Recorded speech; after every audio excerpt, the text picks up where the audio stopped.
Welcome back to Rajneet kitchen. Rajneet kitchen കണ്ട് subscribe ചെയ്യാത്തവരാരെങ്കിലും ഉണ്ടെങ്കിൽ, പുതുതായിട്ടാണ് എൻ്റെ ചാനൽ കാണുന്നത് എന്നുണ്ടെങ്കിലും സബ്സ്ക്രൈബ് ചെയ്യാനും ബെല്ലൈക്കണിലും അതോടൊപ്പം വരുന്ന ഓൾ എന്ന ഓപ്ഷനിലും ക്ലിക്ക് ചെയ്യുക. നോട്ടിഫിക്കേഷൻ ലഭിക്കുമ്പോൾ അപ്പോൾ തന്നെ കാണാനും നോക്കുക. ലൈക്ക് ചെയ്യണം, ഷെയർ ചെയ്യണം, കമൻറ്റ് ചെയ്യണം. അപ്പോൾ ഇന്ന് ലെമൺ റൈസ്, തമിഴ്നാടിൻ്റെ സ്വന്തം വിഭവമായ നമ്മുടെ ലെമൺ റൈസ്. ഓക്കെ, അപ്പോൾ നമുക്ക് ഉണ്ടാക്കാൻ തുടങ്ങാം. ഇൻഗ്രീഡിയൻസ് ഒക്കെ കാണണ്ടേ? അപ്പോൾ ഞാൻ ആദ്യം റൈസ് എങ്ങനെയാണ്, ഞാൻ ഏത് റൈസാണ് ഉപയോഗിക്കുന്നതെന്ന് അറിയണ്ടേ? ഞാനിവിടെ റേഷനരി പുഴുങ്ങലരിയാണ് ഇവിടെ ഉപയോഗിക്കുന്നത്. നിങ്ങൾക്ക് പച്ചരി ഉപയോഗിക്കാം. ട്രഡീഷണലി പച്ചരിയാണ് തമിഴ്നാട്ടുകാർ ഉപയോഗിക്കുന്നത്. എങ്കിലും നമുക്ക് പുഴുങ്ങലരികളും നമ്മുടെ റേഷൻ കടയിൽ അരി കൊണ്ടൊക്കെ ഉണ്ടാക്കാം. ഞാനിങ്ങനെ 3 ഗ്ലാസ്സിന് എടുത്തു വെച്ചിട്ടുണ്ട് കേട്ടോ. അപ്പോൾ നമുക്ക് നന്നായി കഴുകി, അഥവാ കല്ലുണ്ടെങ്കിൽ അതൊക്കെ അരിച്ചൊക്കെ മാറ്റണം.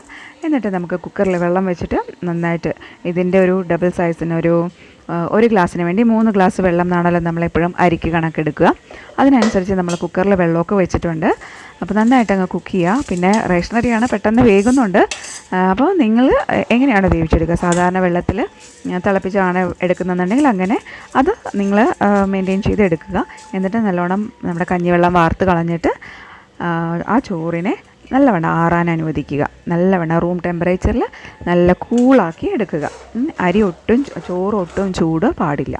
അപ്പോൾ അതാണ് നമ്മുടെ ലെമൺ റൈസിന് ഏറ്റവും നല്ലത്. അപ്പോൾ ഏത് റൈസ് ആയിക്കോട്ടെ, നിങ്ങൾക്ക് ചിലർക്ക് ചെറിയ ചെറിയ അരി, നമ്മുടെ ജീര റൈസ്, ജീരകശാല അല്ലെങ്കിൽ കൈമ അങ്ങനെയുള്ള അരി ഉപയോഗിക്കാൻ ഇഷ്ടമുള്ളവർക്ക് അങ്ങനെ ഉപയോഗിക്കാം. പച്ചരി ആണെങ്കിൽ പച്ചരി ഉപയോഗിക്കാം. അല്ലാന്നുണ്ടെങ്കിൽ നമ്മുടെ പൊന്നി അരിയൊക്കെ ഉപയോഗിക്കാം കേട്ടോ. ഇതിപ്പോൾ ഞാൻ എൻ്റെ കയ്യിൽ കപ്പലണ്ടി ഉണ്ടായിരുന്നു, അത് ഞാനൊന്ന് ഡ്രൈ റോസ്റ്റ് ചെയ്തിട്ട് അതിൻ്റെ തൊലി മാറ്റുവാണ്. നിങ്ങളിപ്പോൾ കടയിൽ നിന്ന് വറുത്തതാണ് മേടിക്കുന്നുണ്ടെങ്കിൽ പോലും ഒന്നുകൂടെ ചൂടാക്കി വെക്കുക. ഇപ്പോൾ കുറച്ച് സാധനങ്ങളൊക്കെ ഞാൻ ലെമൺ റൈസിന് വേണ്ടിയിട്ടുള്ളത് എടുത്ത് വെച്ചിട്ടുണ്ട്.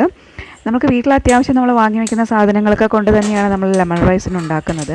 ഒരുപാട് വലിയ വിലപിടിപ്പുള്ള ഇൻഗ്രീഡിയൻസ് ഒന്നും ഇതിന് ആവശ്യമില്ല. അപ്പോൾ ഞാനിവിടെ പാൻ അടുപ്പത്ത് വെച്ചിട്ട് 4 ടേബിൾ സ്പൂൺ ഞാനിവിടെ സൺഫ്ലവർ ഓയിലാണ് ഒഴിച്ചിരിക്കുന്നത്. നല്ലെണ്ണയിൽ ഉപയോഗിക്കാം. നല്ലെണ്ണയാണ് ട്രഡീഷണലി അവർ തമിഴ്നാട്ടുകാർ ചെയ്യുന്നത്.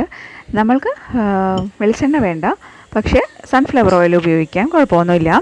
ഇപ്പം ഞാൻ 2 ടേബിൾ സ്പൂൺ ഇവിടെ കടലപ്പരിപ്പ് ഇട്ടിട്ടുണ്ട്. അതേപോലെ ഉഴുന്നുപരിപ്പ് 2 ടേബിൾ സ്പൂൺ. പിന്നെ നമുക്ക് കടുക് 1-1.5 ടീസ്പൂൺ വരെ ഞാൻ ചേർക്കുന്നുണ്ട്. അപ്പോൾ അതൊക്കെ ഇട്ടിട്ട് ഒന്ന് കടുക് പൊട്ടണം. നമ്മൾക്കൊന്ന് ചുമന്ന് വരണം നമ്മുടെ കടലപ്പരിപ്പും ഉഴുന്നുപരിപ്പും. പിന്നെ ഒപ്പം നമുക്ക് അതൊന്ന് ചുമന്ന് തുടങ്ങുമ്പോൾ തന്നെ നമുക്ക് വറ്റൽമുളക് ചേർക്കാം.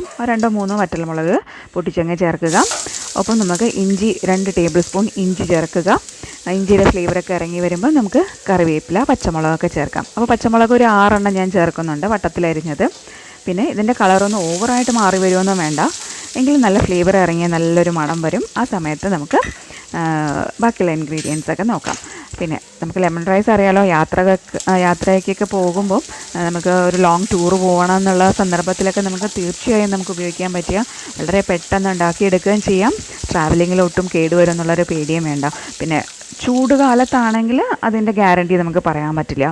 ഒരു കോൾഡായിട്ടുള്ളൊരു ടൈം, ഒരു തണുത്തൊരു ക്ലൈമറ്റിൽ തീർച്ചയായും നമുക്ക് 2 ദിവസം വരെ ഈ ചോറ് കേടുകൂടാതെ ഇരിക്കും. ഇപ്പം ഞാൻ കറിവേപ്പില ചേർത്തു, അതായത് പച്ചമുളക് ചേർത്തു, കറിവേപ്പില ചേർത്തു, ഇഞ്ചി ചേർത്ത ശേഷം. അപ്പോൾ അതൊക്കെ ഒന്ന് നല്ല ഫ്ലേവർ ഇറങ്ങിയിട്ട് വരട്ടെ. പക്ഷേ നമ്മൾ പച്ചമുളകിൻ്റെ ഒരുപാട് കളർ ചേഞ്ച് ഒന്നും വരുത്തണ്ട. ഓക്കെ, അപ്പോൾ നന്നായിട്ട് അതങ്ങ് ചൂടായില്ലേ? ഇനി നമുക്ക് ചേർക്കേണ്ടത് മഞ്ഞൾപ്പൊടി. 1 ടീസ്പൂൺ മഞ്ഞൾപ്പൊടി ചേർക്കാം. കാരണം ഇതിൻ്റെ ഒരു കളറാണ് നമുക്കൊരു അട്രാക്ഷൻ അല്ലേ. അപ്പോൾ ലെമൺ റൈസ് എന്ന് പറയുമ്പോൾ യെല്ലോ കളറാണ് നമ്മൾക്ക് അറിയാം അല്ലേ, നമുക്ക് ഓർമ്മയിൽ വരിക. അപ്പോൾ ഞാൻ കായപ്പൊടി ഒരു 3/4 ടീസ്പൂൺ ചേർക്കും. 3/4 മുതൽ 1 ടീസ്പൂൺ വരെ ചേർക്കാം. നിങ്ങൾക്ക് അത്ര ഫ്ലേവർ ഇഷ്ടമില്ലെങ്കിൽ 1/2 ടീസ്പൂണെങ്കിലും ചേർക്കണം കേട്ടോ. ഞാനൊരു 1.25 ടീസ്പൂൺ ഉപ്പ് ചേർക്കുവാണ്. ഉപ്പ് നിങ്ങൾക്ക് ആവശ്യത്തിനനുസരിച്ച് നിങ്ങൾക്ക് ടേസ്റ്റ് നോക്കുക, റൈസൊക്കെ മിക്സ് ചെയ്തതിന് ശേഷവും. എന്നിട്ട് ഇടാവുന്നതാണ്, കുഴപ്പമൊന്നുമില്ല. ഇനിയിപ്പോൾ ലെമൺ നല്ല പഴുത്ത ലെമണാണ് ഇവിടെ ഉപയോഗിക്കേണ്ടത്. പച്ച കളറുള്ളതല്ല, നല്ല ചെനഞ്ഞ നല്ല യെല്ലോ കളറായിട്ടുള്ള ഇതാണ് നമ്മൾ ഉപയോഗിക്കാൻ പോകുന്നത്. ഇപ്പോൾ ഞാൻ തീ ഓഫ് ചെയ്ത് കിടക്കുവാണ്. അപ്പോൾ ഞാൻ കപ്പലണ്ടി വറുത്തത് ഇതിലേക്ക് ചേർത്തു. അപ്പോൾ നിങ്ങൾ കപ്പലണ്ടി കടയിൽ നിന്ന് വാങ്ങുമ്പോഴും റോസ്റ്റഡ് ആണ് മേടിച്ചെന്നുണ്ടെങ്കിൽ പോലും ഒന്ന് റോസ്റ്റ് ചെയ്യണം. തീ ഓഫ് ചെയ്തതിന് ശേഷം മാത്രം നമുക്ക് കപ്പലണ്ടി ചേർത്താൽ മതി. അപ്പോൾ ഞാൻ കുരു എല്ലാം കളഞ്ഞു. എന്നിട്ട് നാരങ്ങ നീര് നന്നായി പിഴിഞ്ഞെടുത്തു. 2 ലെമൺ പുതിയ ലെമൺ ഉപയോഗിക്കുക. കുറേ നാൾ ഫ്രിഡ്ജിലിരുന്ന ലെമൺ വേണ്ട. അതൊഴിച്ചിട്ട് നല്ലവണ്ണം റൂം ടെമ്പറേച്ചറിൽ ഇതും തണുക്കാൻ മാറ്റി വയ്ക്കുക. നല്ലവണ്ണം ചോറും കൂളാവണം, നമ്മുടെ ലെമണിൻ്റെ ഗ്രേവിയും കൂളായിരിക്കണം. എന്നിട്ട് നമ്മുടെ റൈസ് കുറച്ച് കുറച്ചായിട്ട് നമ്മളുടെ ഇതിലേക്ക് ആഡ് ചെയ്ത് കൊടുക്കുക. എല്ലാ ഭാഗത്തേക്കും ഈവണായിട്ട് ഉപ്പും നാരങ്ങയുടെ പുളിപ്പും എല്ലാ ഫ്ലേവേഴ്സും നമ്മുടെ റൈസിലോട്ട് നന്നായി കോട്ട് ചെയ്തങ്ങ് കൊടുക്കുക. ഈ സമയത്ത് ഉപ്പ് നോക്കുക കേട്ടോ. എന്നിട്ട് നമുക്കത് മതിയോ, പിന്നെ കൂടുതലായി പോയാൽ ഒന്നും ചെയ്യാൻ പറ്റില്ല. അത് കാരണം ആദ്യം തന്നെ അത് നല്ല രീതിയിൽ ബാലൻസ് ചെയ്ത് ഇട്ട് കൊടുക്കുക.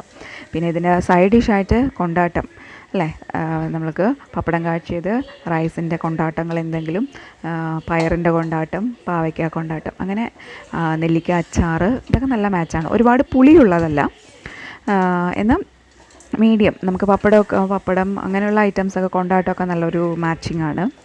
അപ്പോൾ നമുക്ക് യാത്രകൾക്ക് പോകുമ്പോൾ കൊണ്ടുപോകാൻ പറ്റിയ ഒരു റെസിപ്പിയാണ്. നമുക്ക് വീട്ടിലാണെങ്കിലും മടി പിടിച്ചിരിക്കുന്ന ദിവസങ്ങളിലൊക്കെ ഉണ്ടാക്കാൻ പറ്റിയ ഒരു റെസിപ്പിയാണ്. അപ്പോൾ ചോറ് നമുക്ക് 1 മണിക്കാണ് നമ്മളെപ്പോഴും ഫുഡ് അല്ലേ സെർവ് ചെയ്യുന്ന ഒരു ലഞ്ച് ടൈം.